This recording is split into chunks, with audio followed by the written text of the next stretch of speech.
بسم الله الرحمن الرحيم.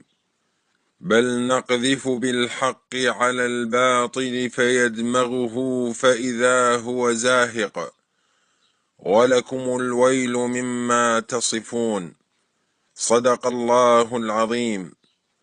يا أبناء شعبنا العراقي العظيم، يا أبناء أمتنا العربية المجيدة، من بغداد دار الثورة والجهاد، يتحدث إليكم الرفيق القائد عزة إبراهيم، الأمين العام لحزب البعث العربي الاشتراكي، القائد الأعلى للجهاد والتحرير، القائد العام للقوات المسلحة، بمناسبة الذكرى 69 لتأسيس حزب البعث العربي الاشتراكي. فليتفضل.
بسم الله الرحمن الرحيم.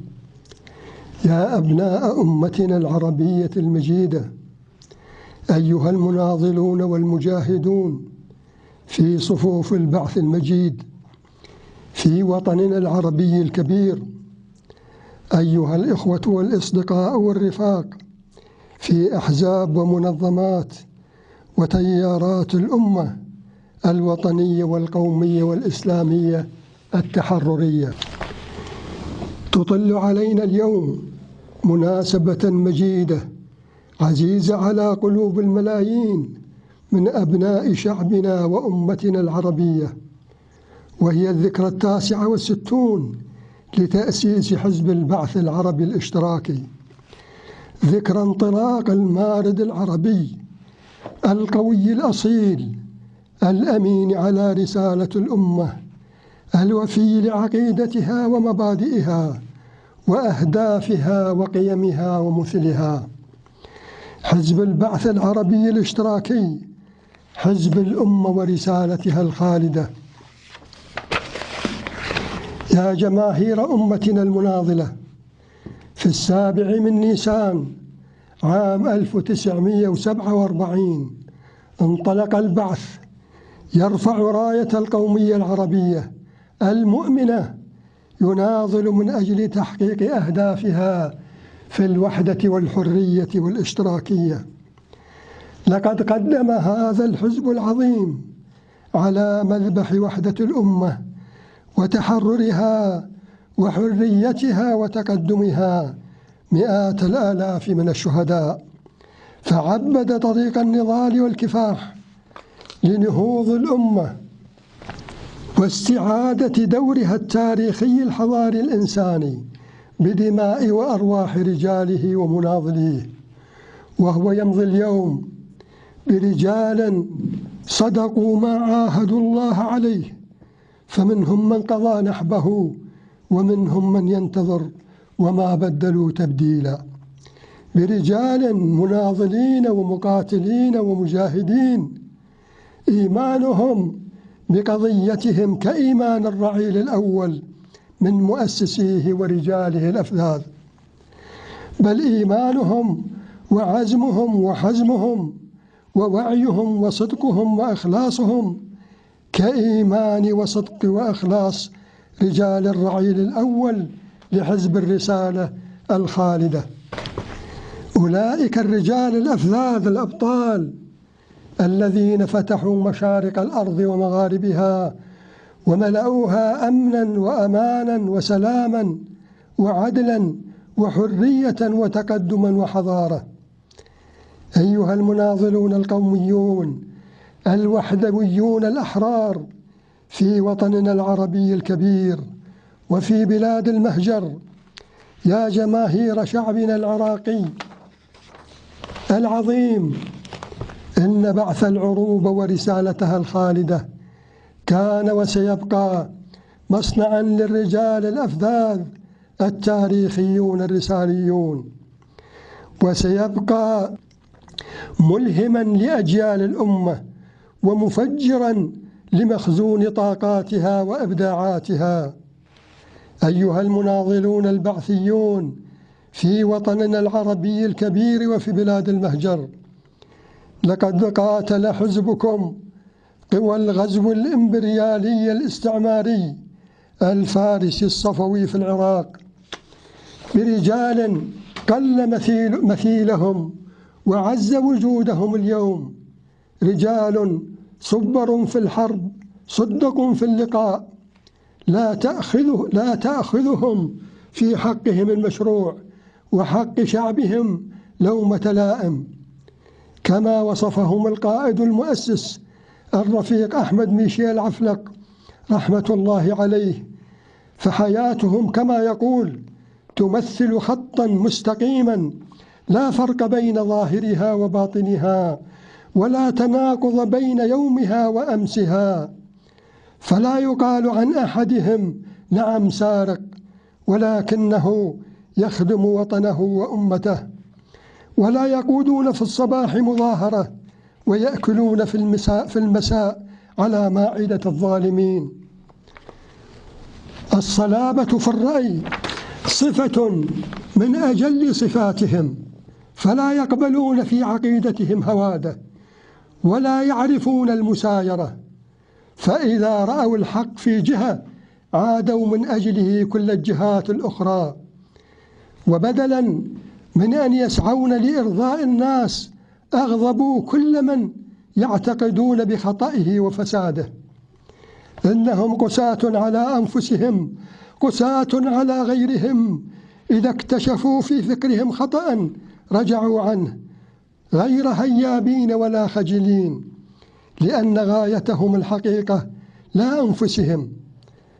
وإذا تبين لهم الحق في مكان أنكره من أجله الابن أباه وهجر الصديق صديقه. هذه هي حقيقة رجال البعث، قدموا لعقيدتهم ولرسالتهم ولمبادئهم ولمواصلة مسيرة حزبهم في ثورته ضد الغزو والاحتلال لقطرهم العراقي المجيد ولأقطار الأمة الأخرى المحتلة والمهددة بالاحتلال. قدموا أكثر من 160,000 شهيد بطل وسعيد، وعلى رأسهم قائد الحزب و14 رفيقا من أعضاء القيادة، وهم اليوم يمثلون الرقم الصعب في معادلة الصراع بين شعبنا العراقي العظيم والغزاة وعملائهم وأذنابهم. فلا غرابة أن ينفرد البعث عن قوى الأمة وأحزابها ومنظماتها وتياراتها بخصوبة العطاء وثرائه وبقوة الأداء وسعته وشموله. قدم هذه التضحيات السخية في معركة واحدة في قطر واحد من أقطار الأمة، وهي معركة التصدي للغزو الإمبريالي الصهيوني الفارسي للعراق. أيها المناضلون المجاهدون يا أحرار العروبة، هذه هي حقيقة حزب الرسالة، حزب البعث العربي الاشتراكي، وهكذا هي حقيقة كل الحركات الثورية التاريخية الرسالية، وهكذا هو دورها في مسيرة الحياة. تتخذ من الإنسان غاية عزيزة وكريمة ونبيلة، فتخصه بالعناية المركزة والرعاية الدقيقة، وتخصه بالتربية الشاملة والعميقة، ثم التدريب والإعداد، حتى ترفع مستواه إلى ما يؤهله لحمل رسالة الأمة في مسيرة ثورتها على واقعها المر المتخلف الفاسد، وفي نهوضها وتقدمها وتحقيق أهدافها في التوحد والتحرر والتقدم.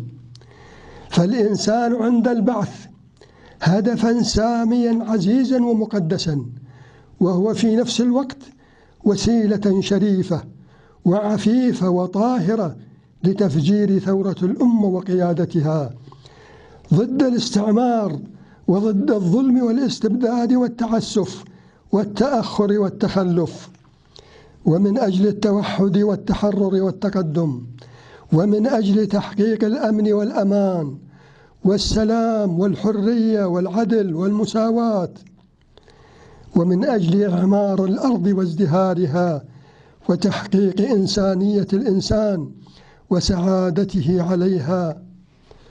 ولا يمكن أن تتحقق هذه الأهداف والمبادئ والمثل الكريمة على أرض العروبة إلا بتحقيق وحدتها وحريتها وحرية أبنائها، لكي تتمكن من إطلاق مواهبها ومزاياها وخواصها الخاصة في الانبعاث والإبداع والتجدد والبناء والتطور.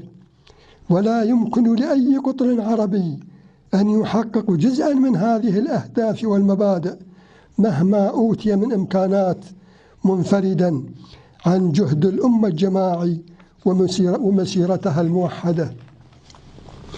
أيها المناضلون المجاهدون الأحرار في وطننا العربي الكبير وفي بلاد المهجر، إن معركتنا مع أعداء العروبة وأعداء رسالتها الخالدة التاريخيون معركة شاملة وعميقة، فهي تمثل معركة الوجود حقا، تمثل معركة المصير بحق، في أن تكون الأمة العربية وتنهض وتعود كما كانت خير أمة أخرجت للناس، تأمر بالمعروف وتنهى عن المنكر وتؤمن بالله، أو لا تكون فتذهب إلى مزيد من التراجع والتخلف والتقهقر، وإلى مزيد من التفتت والضياع والتيه والضلال لا سمح الله. لهذه الحقيقة ولهذا الاستحقاق الرباني العالي للعروبة الذي قد أغضب كل قوى الشر والرذيل في العالم، فاعلموا أيها الأحرار يا رجال العروبة وشبابها ونسائها أن ليس للأمة اليوم بعد الله القوي العزيز إلا رجالها وشبابها ونساؤها، ولا أحد قادر على أن ينهض بالأمة إلا بوحدة شعبها وقواه الثورية التحررية الوطنية والقومية والإسلامية.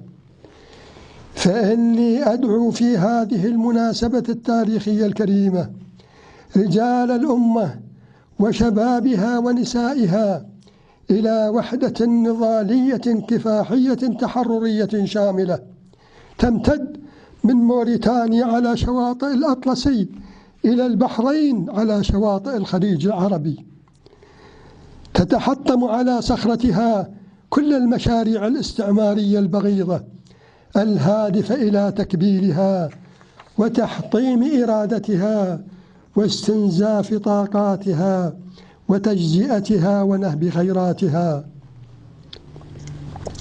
ولدينا في العراق وفي شعب العراق وفي قواه المجاهدة النموذج والمثل.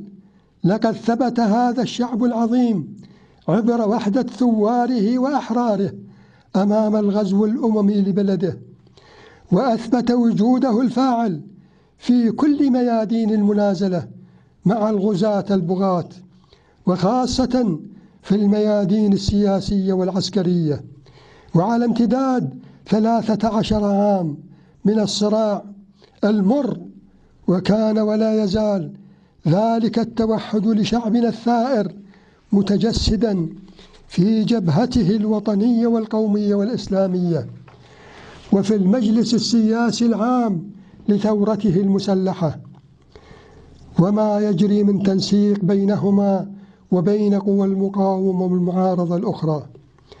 وإني من موقع البعث في الجبهة الوطنية والقومية والإسلامية وفي المجلس السياسي العام لثوار العراق أدعو أطراف الجبهة وأمانتها العامة إلى إعداد مشروع قومي نضالي كفاحي استراتيجي تخرج به من قطريتها الضيقة إلى دنيا العروبة الفسيحة الواسعة، لكي تجمع كل قوى الأمة وتجعل منها نواة حية وأصيلة لتوحيد قوى الأمة التحررية من المحيط إلى الخليج. ولتكن هي الخطوة الأولى نحو توحيد قوى الأمة الوطنية والقومية والإسلامية، وليظل بابها مفتوحا لكل عربي أصيل للانضمام إليها. يا أبناء شعبنا العراقي العظيم، أيها المناضلون والمجاهدون في حزبنا وفي مقاومتنا الباسلة وفي فصائلها الوطنية والقومية والإسلامية، وعلى رأسها جيش رجال الطريقة النقشبندية، يا أبناء قواتنا المسلحة البطلة، وعلى رأسها قوات الكرامة الباسلة وقوات عمليات الأنبار، أيها الرفاق والأخوة والأصدقاء في المجلس السياسي العام لثوار العراق وفي الجبهة الوطنية والقومية والإسلامية، لقد كان قطرنا العزيز عراق التاريخ والحضارة هو الحاضن لرسالات الأمة السماوية والأرضية، منذ رسالة أبي البشر آدم عليه السلام، ثم رسالة إدريس ونوح وإبراهيم، ثم ذريته من الأنبياء والمرسلين عليهم السلام، حتى رسالة العرب الكبرى الخالدة الخاتمة. ومنذ سومر الأولى والثانية وأكد وبابل وآشور. ولهذا الحق المشروع وبسبب هذا الاستحقاق العالي للعراق ولهذه الحقيقة التاريخية الخالدة، كان العراق على مر التاريخ، تاريخ الأمة الطويل، هو المستهدف الأول من أقطارها من قبل قوى الكفر والشرك والظلم والعدوان. واليوم تتجلى هذه الحقيقة بأوضح صورها، حيث اجتمعت عليه من أجل إيقاف نهوضه ثم تدميره كل قوى الشر والرذيلة في العالم، الإمبريالية والاستعمار والصهيونية العالمية وإيران الفارسية الصفوية، وطوابير من الخونة والعملاء. ولكني وفي هذه المناسبة التاريخية العزيزة وباسمكم أقول لأعداء الله وأعداء الإنسانية، وأقول للفرس خاصة، أن العراق الذي احتضن رسالات الأمة المتجددة وحملها أمانة مقدسة وأداها للأمة وللإنسانية، حضارات نورت الإنسانية وفتحت لها أبواب التقدم والتحضر والتطور على مصاريعها، حتى وصلت الإنسانية إلى ما وصلت إليه اليوم. سوف لن يهزم ولن يقهر ولن يركع ولن يتراجع، وسيحطم موجات الشر الشرقية والغربية معا، وسيعود إلى أمته منتصرا قريب بإذن الله، بعد أن قطع الشوط الأطول والأصعب على طريق النصر والتحرير. فبكم أيها العراقيون المناضلون المجاهدون الأحرار وقف شعب العراق كالطود الشامخ بوجه الغزاة وعملائهم وأذنابهم، مرتكزا على عمق التاريخ والحضارة وعلى شرف المسؤولية الربانية وقدسيتها، فحطم موجات الشر الواحدة والأخرى، وفتح أبوابا واسعة لانتفاضة الأمة ونهوضها وثورتها. هكذا ستكون ولادة العهد الجديد للأمة بعد مخاضها العسير الكبير في ثورة عارمة وعاصفة للتحرير والتحرر وللتوحد والتقدم والتطور، تنطلق من العراق إلى الأمة بإذن الله. فشمروا سواعد الجد والاجتهاد أيها العراقيون المجاهدون، وأعدوا لمعارك التحرير ما استطعتم من قوة، فإنه فجر ولادة الأمة من جديد، وإن فجر بعثها إلى دورها الرسالي قريب وليس ببعيد. انظروا أيها الإخوة العرب حكاما ومحكومين إلى معركة المصير في العراق نيابة عن الأمة، كيف بدأت وكيف دارت فصولها، ولا بد لي وأنا المسؤول الثاني في معارك الأمة في العراق على مدى 25 عام، وأنا المسؤول الأول عن معاركها بعد الاحتلال في العراق، وأنا المسؤول الأول أمام الله والشعب والأمة والتاريخ اليوم على قيادة معاركها حتى ينتصر العراق وتنتصر الأمة، أو أكون فداء وقربانا لأهدافها المقدسة في التحرر والاستقلال والتوحد والنهوض والتقدم. فلا بد لي أن أتحدث من هذا الموقع وفي هذه المناسبة التاريخية العزيزة ولو باختصار شديد عما جرى ولماذا جرى للعراق وثورته ومسيرته الوطنية القومية التحررية والحضارية الإنسانية. لقد تجاوزت مسيرة ثورة 17 30 من تموز عام 1968 المجيدة بقيادة حزب البعث العربي الاشتراكي كل الخطوط الحمر التي وضعتها الإمبريالية والاستعمار لأقطار ودول الأمة العربية. وأهم تلك الخطوط هو خط التمرد على كل أشكال الهيمنة والسيطرة والابتزاز والاستغلال، وفي كل ميادين الحياة السياسية والاقتصادية والعسكرية والثقافية والاجتماعية.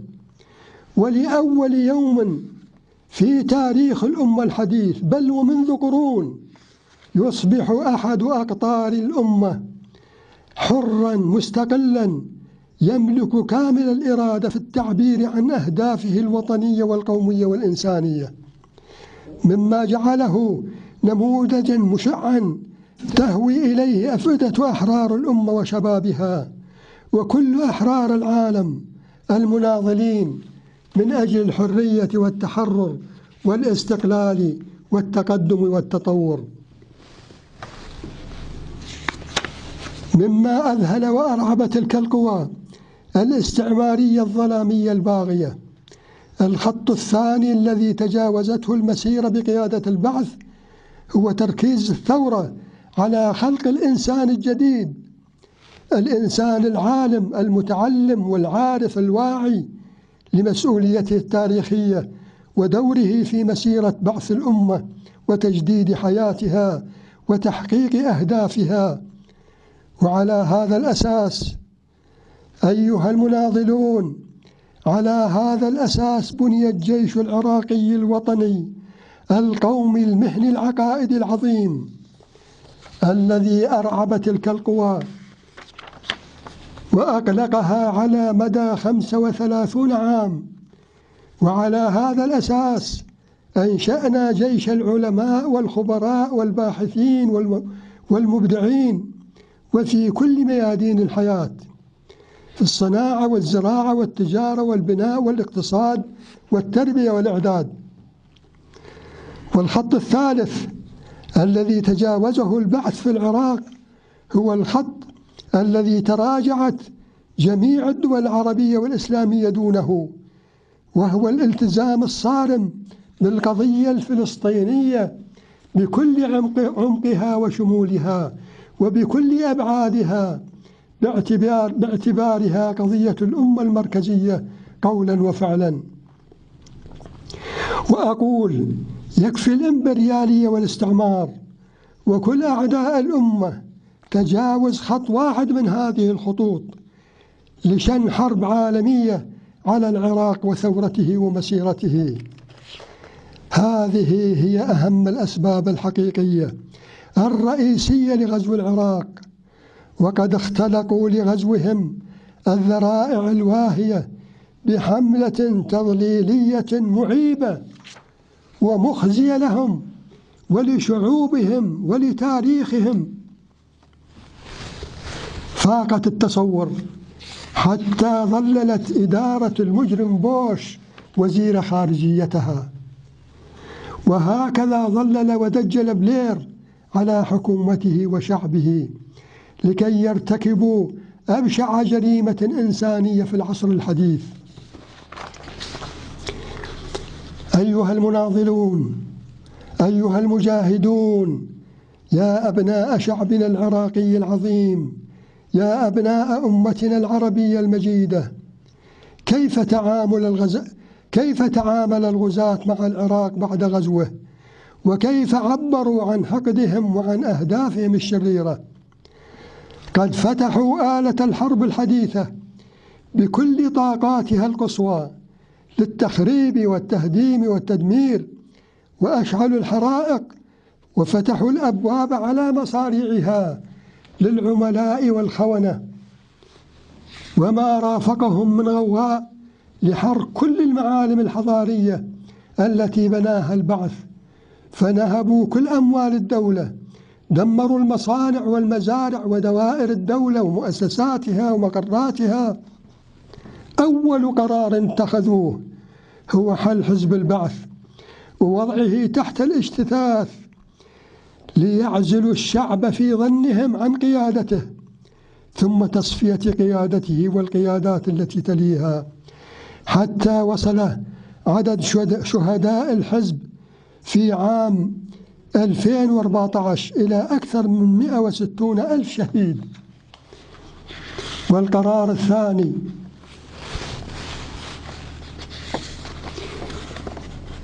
هو حل الجيش الوطني وتصفية قادته وضباطه، وخاصة الذين أبدعوا في قادسية العرب الثانية لصد الغزو الفارسي للعراق في بداية الثمانينات القرن الماضي. وقد تجاوز عدد شهداء العراق الذين قتلوا أثناء الغزو والاحتلال 2,000,000 شهيد، وقد دمر العراق تدميرا شاملا، فلم يبق فيه لا صناعة ولا زراعة ولا خدمات، وهو اليوم على شفا هاوية عميقة ومظلمة، فإن لم يتداركه أهله وأمته سيذهب إلى المجهول، وقد يقع في حضن إيران الفارسية فتبتلعه إلى الأبد لا سمح الله. هكذا فعلت الإدارة الأمريكية مع العراق الحر المستقل الناهض في ركب التطور والتقدم الحضاري الإنساني. ثم بعد كل هذا التدمير والتخريب والقتل والتشريد، سلمته إيران العدو التاريخي الأول لشعب العراق، فأججت فيه الطائفية الصفوية البغيضة، فأشاعت فيه القتل والذبح والسجن والاعتقال والتهجير والتشريد على الهوية، وأوغلت بقوة في جريمة التغيير الديموغرافي وخاصة في بغداد العاصمة، فهجرت من أهلها الأصليين أكثر من 2.5 مليون مواطن إلى داخل العراق وخارجه، وأدخلت في بغداد أكثر من 3 ملايين من الإيرانيين المجنسين وغير المجنسين، ثم أعطت الجنسية العراقية لغير المتجنسين. هدمت المدن والقرى وحرقت البساتين وجرفت الأراضي الزراعية، ولم يترك لأهلها أي بارقة من الأمل للعودة إليها. وكذلك في محيط بغداد.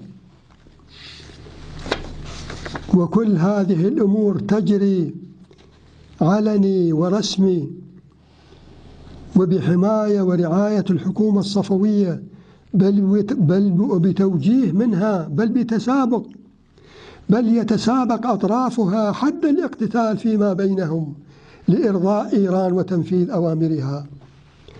أيها المناضلون المجاهدون الأحرار في العراق وفي الوطن العربي الكبير وفي العالم، إن الذي أريد أن أؤكده اليوم لكم ولكل دول وشعوب العالم، وخاصة لشعوب أمريكا وبريطانيا ومن تحالف مع دولتيهما في غزو العراق، إن ما حصل للعراق وما يحصل اليوم هو إبادة جماعية لشعبه من خلال القتل والتهجير والتشريد والخطف والتغييب والسجون والمعتقلات السرية، ومن خلال تدمير البنى التحتية والفوقية للمجتمع لكي يسهل على الفرس تنفيذ مشروع خمأنة وتفريس من يبقى من العراقيين، ولكي يسهل ابتلاع العراق أرضا وشعبا وتاريخا وحضارة. هذا ما تقوم به اليوم إيران، احتلال رسمي مباشر للعراق، ولا يوجد شيء مخفي، وكله يجري أمام أنظار العالم وتحت أنظار الإدارة الأمريكية ومسمعها، وأمام صمت دولي وعربي غريب ورهيب. ولم تتحرك أمريكا المسؤول الأول عن جرائم إيران وعملائها لإيقاف هذه الجريمة الإنسانية البشعة التي يندى لها جبين الشعب الأمريكي الحضاري الإنساني، ويندى لها جبين الشعب البريطاني الحضاري الإنساني، ويندى لها جبين الإنسانية المغيبة المعذبة والمفترى عليها، ويندى لها جبين الديمقراطية المزيفة التي غزوا العراق واحتلوه ودمروه باسمها وتحت عنوانها. وأقول باسم البعث الثائر المقاتل، وباسم المقاومة الباسلة، وباسم جيش القادسيتين المجيدتين، وباسم الشعب العراقي العظيم، أننا نعتبر كل ما يجري اليوم في العراق من قبل إيران وعملائها وميليشياتها وأجهزتها الأمنية والعسكرية تتحمل كامل مسؤوليته الإدارة الأمريكية، إن لم تتحرك لإنقاذ العراق وشعبه من الهيمنة والسيطرة والاحتلال الإيراني، وإيقاف نزيف الدم والهدم والحرق والتدمير والتغيير الديموغرافي. وإلى مزيد من الصمود والتصعيد والمجابهة والمواجهة يا أبناء العراق ويا فرسان المقاومة، وإلى مزيد من الإعداد والاستعداد لخوض معركة المصير مع إيران وعملائها وأذنابها حتى النصر والتحرير والاستقلال بإذن الله القوي العزيز. أما في سوريا الحبيبة فالذي يجري فيها هو عين الذي يجري في العراق، غزو فارسي رسمي لأرضها ولشعبها، وكذلك بتدليس وتواطؤ من نظامها القمعي الدكتاتوري الطائفي، وبغطاء دولي غربي وشرقي يهدف إلى تدمير سوريا وتمزيق شعبها وتفتيت أرضها خدمة للأطماع الإمبريالية والاستعمارية والصهيونية. فندعو النظام السوري إن كان يملك ذرة من وطنية وقومية وإنسانية أن يذهب مع المقاومة الوطنية خارج تأثير القوى الدولية إلى الحل السياسي السلمي الذي يوقف نزيف الدم ويضمن وحدة سوريا أرضا وشعبا، ويضمن عروبتها ويحفظ هويتها، ويحقق الحرية والأمن والسلام والتقدم لأبنائها. وندين ونشجب كل التدخلات الإمبريالية الاستعمارية الشرقية والغربية والإيرانية الفارسية في سوريا وفي كل أنحاء الوطن العربي. وستبقى سوريا عربية أبية موحدة بجهد وجهاد الثوار من أبنائها وباحتضان الأمة لثورتها وثوارها. أما ما يجري في اليمن فهو غزو فارسي علني ورسمي، هم أعلنوه قبل غيرهم وبنفس الغطاء الدولي الإمبريالي الاستعماري. لقد جرى هذا الغزو وكذلك تحت أنظار المجتمع الدولي. وانظروا كيف يذبح الشعب اليمني ويقتل وتدمر حياته ومستقبله وأجياله، ولا يهتز ضمير القيادة، ضمير القوى الكبرى التي تحمل راية الحرية وحقوق الإنسان وحمايته زورا وبهتانا. ولا يهتز ضمير أمريكا التي تدعي أنها قائدة العالم الحر، والتي صدرت إدارتها إلى شعوب الأرض الخراب والدمار والتخلف على امتداد أكثر من 50 عاما، بدل أن تصدر لهم الديمقراطية والحرية التي تتشدق بهما ليل نهار. إن الذي يجري اليوم في اليمن والعراق وسوريا وليبيا يمثل عارا في جبين الأنظمة العربية التي تنصلت عن مسؤولياتها القومية وانكفأت على قطريتها وتركت نار الفرس تشتعل وتزحف في أرض العرب تحرق الأخضر واليابس. وإن لم يصطفوا مع جبهة العرب القتالية تحت راية التحالف العربي بقيادة المملكة العربية السعودية ستحرقهم نار الفرس عاجلا أم آجلا، وسيلعنهم الله والتاريخ ويلعنهم اللاعنون. ففي اليمن طريقين لطرد الفرس وتحريره لا ثالث لهما. الطريق الأول والأسلم والأسرع هو إجبار إيران وعملائها دوليا على الانصياع إلى قرارات مجلس الأمن ذات الشأن وإلى مخرجات الحوار الوطني وفي ظل الحكومة الشرعية الوطنية وبرعاية مجلس التعاون لدول الخليج العربي. والمسار الثاني تصعيد مطاردة عملاء إيران وإنهاء كل قدراتهم وإمكاناتهم وتحرير الأراضي التي يسيطرون عليها مهما طال الزمن وغلت التضحيات. ولا مكان لإيران على شبر واحد من أرض العرب. ونذكر بل وندعو في هذه المناسبة التاريخية الكبيرة جميع أقطار الأمة ودولها إلى مساندة عاصفة الحزم والالتفاف حولها رسميا وشعبيا حتى يتحرر اليمن وتعود الشرعية الوطنية على كل أرضه ومدنه وقراه، ثم يتحول ثقل الجهاد القومي الرسمي والشعبي لتحرير العراق وسوريا ولبنان وليبيا والأحواز والجزر العربية الثلاث، وتعود إيران إلى حجمها خاسئة قبل أن تدور عليها الدوائر فتذوق وبال أمرها، فتذوق السوء والخذلان والهوان بما أجرمت وعبثت وافسدت وقتلت وشردت وأحرقت ودمرت في العراق وسوريا واليمن.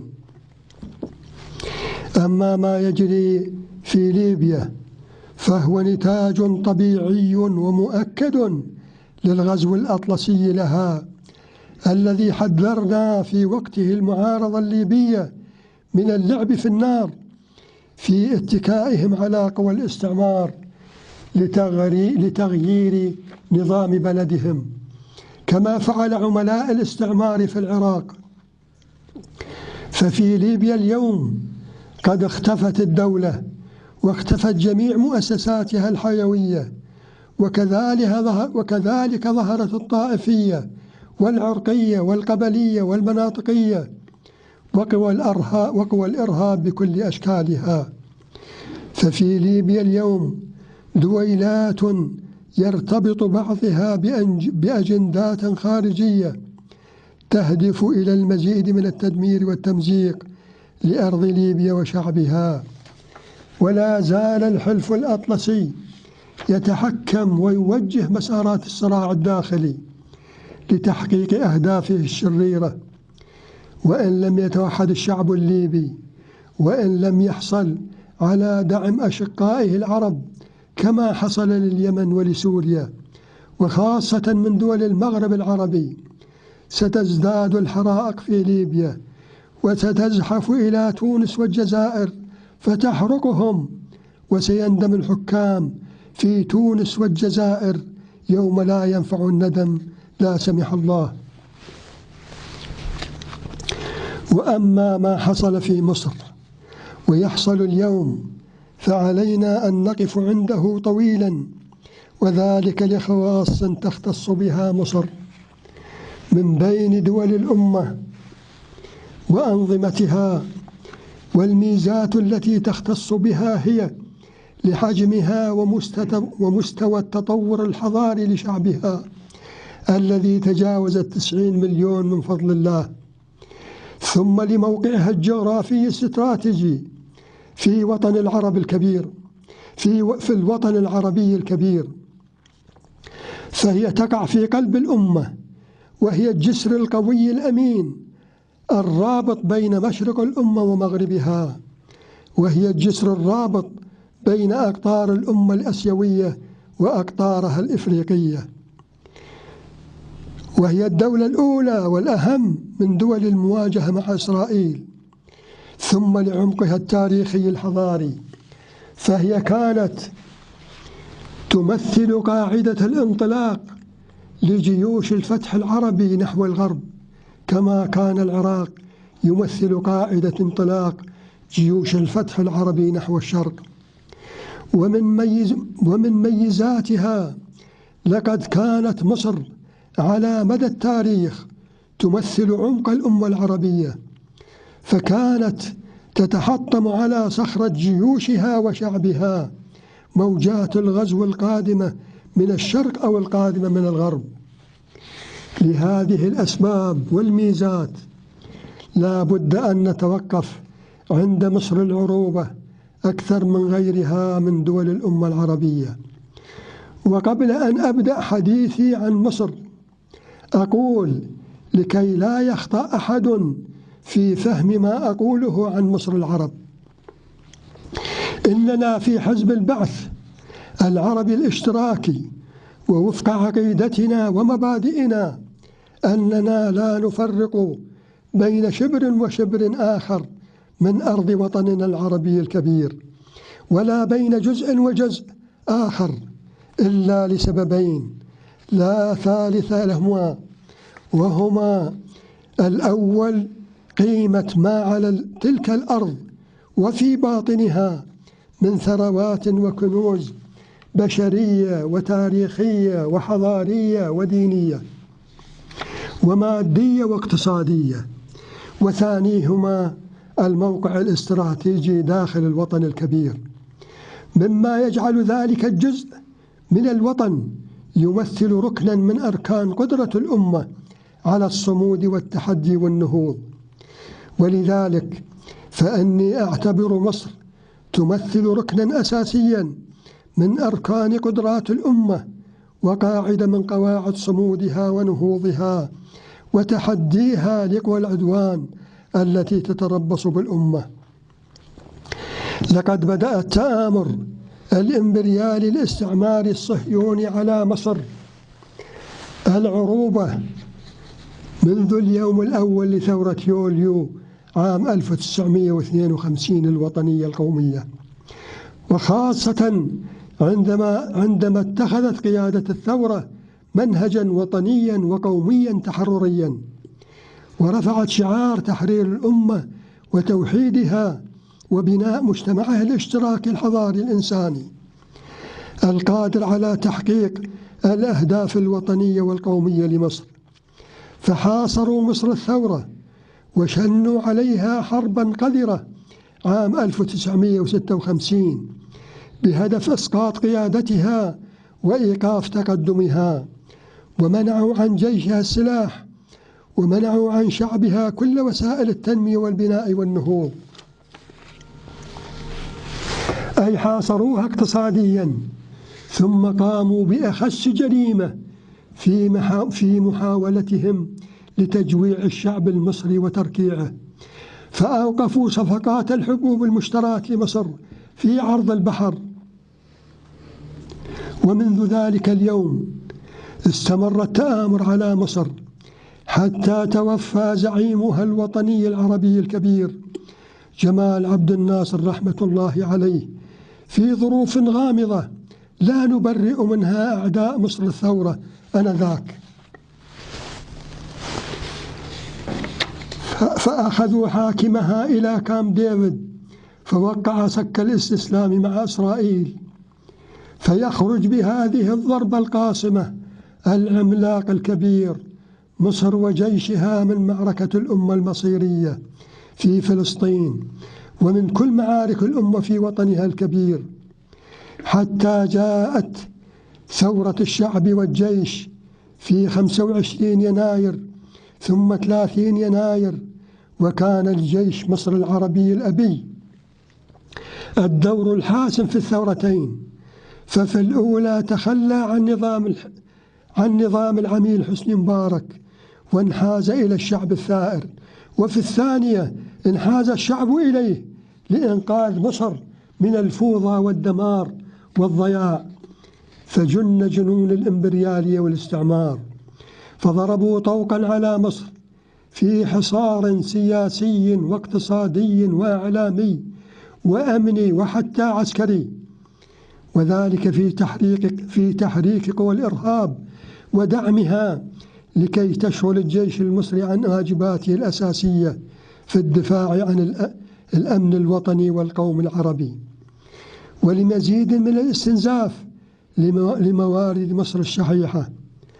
وسيبقى التآمر على مصر قائما حتى تقع في أحضانهم مرة أخرى لا سمح الله، أو تنتصر وتعود إلى أمتها بكل ثقلها طليعة رائدة تدافع عن حياضها في مقدمة المدافعين.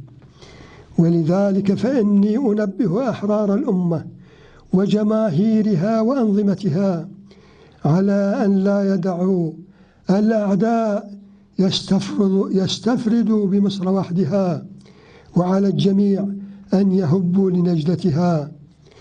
وأحيي المملكة العربية السعودية وقيادتها الشجاعة، وأحيي الإمارات العربية المتحدة وقيادتها الشجاعة على الموقف القومي الأخوي من مصر. أما فلسطين الحبيبة فنحن مع شعب فلسطين ومع قيادته الوطنية المناضلة، وأملنا كبير في حكمة القيادة الفلسطينية الوطنية وحكمة رئيسها الأخ المناضل الكبير أبو مازن أن ينهوا الانقسام الفلسطيني، وينهوا أخطر ثغرة ينفذ منها العدو المتربص بهم ليل نهار وحتى النصر والتحرير. وأحيي كل من مد يدا بيضاء لمصر وثورتها ولفلسطين وثورتها، وللعراق وثورته، ولسوريا وثورتها، وللأحواز وثورته. تحية إكبار وإجلال لمؤسس الحزب الرفيق أحمد ميشيل عفلق ورفاقه الأوائل رحمة الله عليهم. تحية خاصة إلى شهداء الحزب وشهداء العراق والأمة، وفي طليعتهم القائد الرفيق صدام حسين رحمة الله عليهم أجمعين. تحية خاصة إلى كل الرابضين في سجون ومعتقلات الحكومة الصفوية، وعلى رأسهم الرفاق أعضاء القيادة. تحية وتقدير لفرسان المنازلة الكبرى مع الغزاة البغاة، فصائل وجيوش القيادة العليا للجهاد والتحرير، وعلى رأسهم جيش رجال الطريقة النقشبندية. تحية وتقدير إلى مقاتلي القوات المسلحة، وعلى رأسهم مقاتلي قوات الكرامة وقيادة عمليات الأنبار. تحية إلى كل فصائل الجهاد الوطنية والقومية والإسلامية، وإلى مزيد من البذل والعطاء في مسيرة العزة والكرامة، مسيرة التحرير والاستقلال. والسلام عليكم ورحمة الله وبركاته.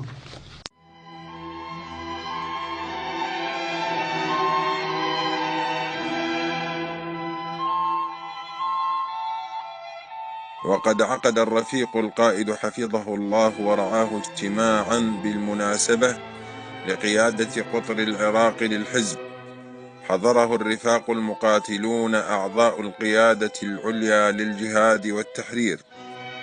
استمر 3 ساعات، تحدث فيه الرفيق القائد بمناسبة مولد الحزب عن المسيرة النضالية والكفاحية والجهادية للحزب، وما حققته من إنجازات وانتصارات تاريخية، وما واجهه من مصاعب ومحن، وما رافق مسيرته من أخطاء وهفوات على امتداد 69 عاما. وحيا فيه نضال الرعيل الأول لمسيرة الحزب، وفي مقدمتهم القائد المؤسس الرفيق أحمد ميشيل عفلق رحمة الله عليه. وحيا شهداء المسيرة، وفي مقدمتهم القائد الشهيد صدام حسين رحمة الله عليه. وسيبث هذا اللقاء التاريخي في وقت لاحق بإذن الله.